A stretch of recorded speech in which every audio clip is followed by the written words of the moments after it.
রাজশাহী বিশ্ববিদ্যালয়ে পবিত্র কোরআন পোড়ানোর ঘটনা। রাতের আঁধারে পবিত্র কোরআন পোড়ানোর ন্যাক্কারজনক ঘটনা ঘটেছে রাজশাহী বিশ্ববিদ্যালয়ে।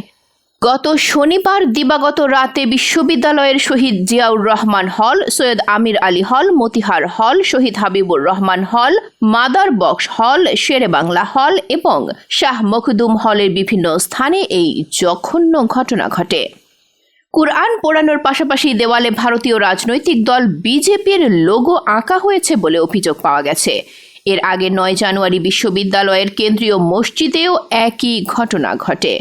তবে বিষয়টি এখন স্পষ্ট, উদ্দেশ্যপ্রণোদিতভাবে অস্থিতিশীল পরিস্থিতি সৃষ্টির জন্য একটি বিশেষ মহল এই জঘন্য ঘটনা ঘটিয়েছে।